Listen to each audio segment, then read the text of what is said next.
When I turned 10, my life changed forever. My mother passed away, leaving just my dad and me. He did everything he could to raise me on his own, and despite the challenges, I never felt alone. He was my anchor, my biggest cheerleader, and my safe haven. For years it was just us, and I never imagined anything would change.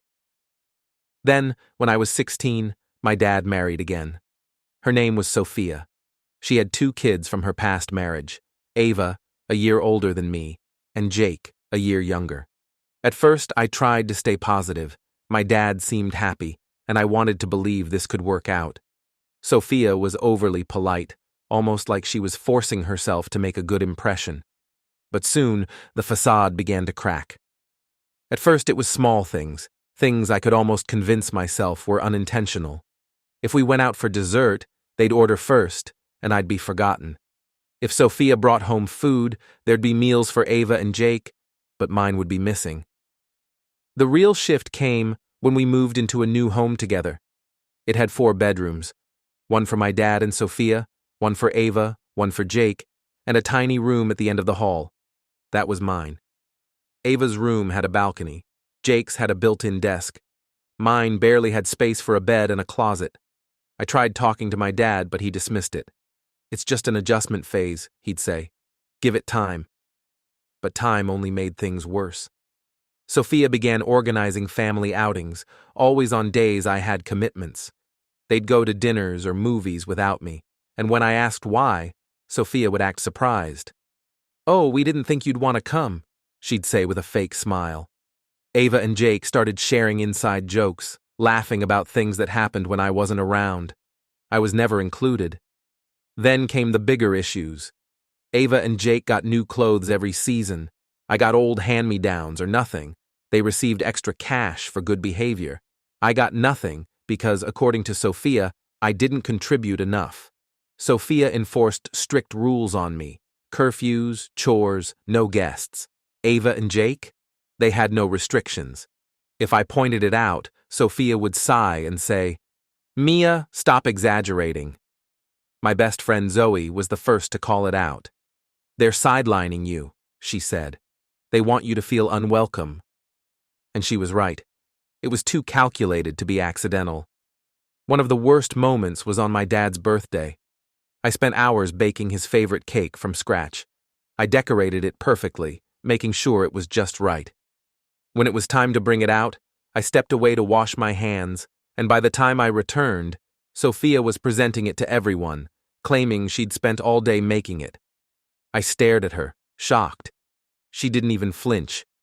I looked at my dad, waiting for him to say something, but he just smiled and thanked her. Then came the holidays.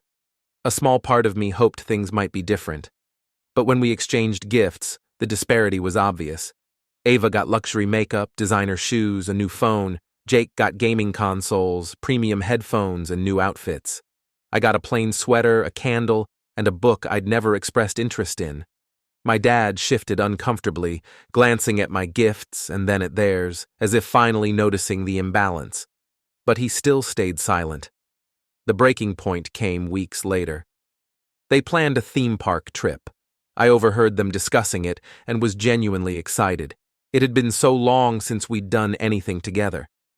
But when the day arrived, I came downstairs ready to go, only to find an empty house. They'd left without me. I called my dad, thinking it might be a mistake, but his phone went to voicemail.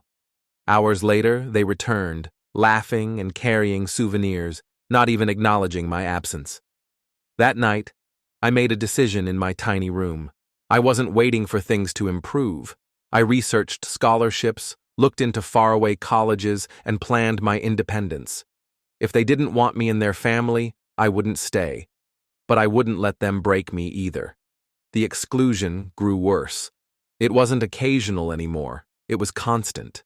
Sophia planned trips, outings, and gatherings, but I'd only find out afterward. One day, I came downstairs to see packed suitcases. Everyone was dressed for a trip. When I asked, Sophia feigned surprise. "Oh, we're taking a weekend getaway. Didn't your dad tell you?" He hadn't. By the time I looked at him, he seemed guilty, but said, I thought you were busy with school. The trip was booked, the car packed, and there was no room for me. At school, things weren't better. My study materials would disappear. Notes went missing, textbooks were moved.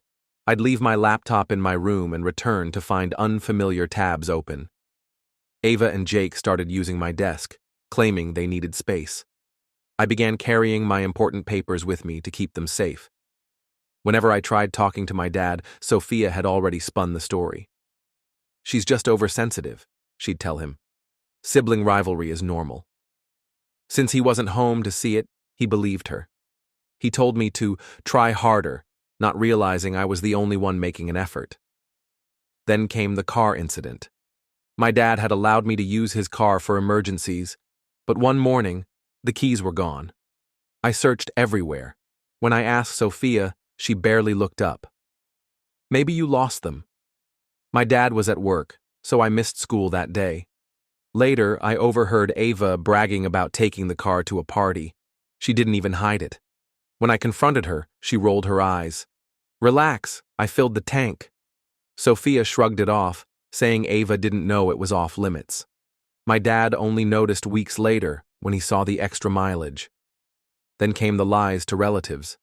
During family visits, I noticed their tone toward me had changed. My aunt, once kind, asked if I was still giving my dad a hard time. My uncle questioned why I didn't want to be part of the family. I realized Sophia had been painting me as difficult and rebellious. Nothing I said mattered.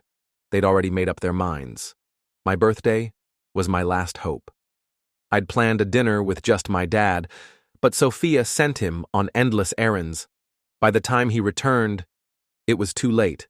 No dinner, no cake, just a half-hearted happy birthday from Sophia and the others.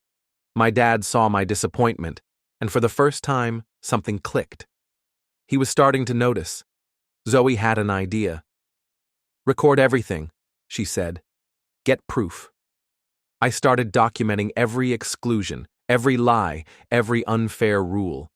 Soon, it paid off. One night, my dad asked why I'd skipped dinner. Before I could answer, Sophia said smoothly, "She said she didn't want to come." I showed him my phone, no invitation. He looked between us, silent.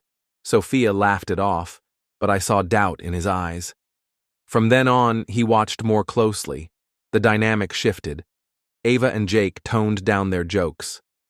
Sophia included me more obviously, but the damage was done. When my dad tried family activities, Ava and Jake barely participated. They made it clear I wasn't family. Sophia retaliated subtly. Groceries I liked vanished. The Wi-Fi mysteriously failed when I needed it. I was locked out of common areas, but I adapted. I studied at the library, used school Wi-Fi, and started freelancing to save money. I told no one. It gave me control, a way out. Then came the credit card issue. My dad got an alert about a huge clothing purchase. Sophia casually said, "Mia probably forgot to tell you. I wasn't even home." My dad checked the records and saw Ava and Jake had used his card. When my college acceptance arrived, I stood in the kitchen, holding the envelope, as Sophia walked in. She forced a smile. "That school is expensive. Your dad and I think you should stay local." I'd waited for this moment. "I've got it covered," I said, showing her my savings, freelancing, tutoring, scholarships. Sophia's smile faded. My dad walked in, and she quickly said she was just worried about costs. He looked at me and said, "We'll figure it out." The guilt-tripping began. Suddenly, Sophia acted like she cared. "The house will feel empty without you," she said. After years of exclusion, her sudden concern was laughable. Ava and Jake reacted differently. The moment they realized I was leaving, their entitlement showed. Jake mentioned wanting my desk. Ava eyed my laptop but dropped it when I ignored her. That night, my dad asked me honestly, "How do you feel about all this?" I told him everything. The exclusion, the lies, the favoritism. He listened, shaken. "I should have seen it sooner," he admitted. The next morning, Sophia tried a new tactic. "If you have savings, you should contribute before leaving," she said, calling it a family loan. I laughed. I'd bought my own essentials for years. I owed them nothing. My dad walked in and for the first time didn't side with her. She doesn't owe you anything, he said. Ava then pretended we were close, reminiscing about good times that never happened. I ignored her. I started packing. My dad said, "I support your decision." Sophia's expression darkened. She'd spent years isolating me, but now she was losing control. Then, the financial reckoning began. My dad reviewed their expenses and saw how much had gone to Ava and Jake, while I got scraps. At a family gathering, Sophia tried painting me as ungrateful, but this time, no one believed her. My dad didn't defend her. Relatives exchanged glances. Lucas snapped, blaming me for ruining everything. The day I left, my dad helped me load my car. "I'll visit," he promised. Sophia, Ava, and Jake watched silently, their panic obvious. They'd pushed me out, but now they were the ones suffering. College was freedom. No rules, no exclusion, just peace. Soon, Sophia started calling with fake concern. I ignored her. Zoe later told me Ava was complaining about money. My dad had cut back. He was finally seeing the truth. Valerie's financial manipulation was exposed. He filed for divorce. Sophia fought dirty, even threatening to accuse him of abuse, but he had proof of her lies. The court ruled in his favor. Sophia, Ava, and Jake had to downsize, losing their privileged life. They messaged me suddenly, acting like we were close. I ignored them. At my graduation, my dad cheered loudly. They were absent, just like always. I didn't care. My dad rebuilt his life, reconnected with friends, and apologized sincerely.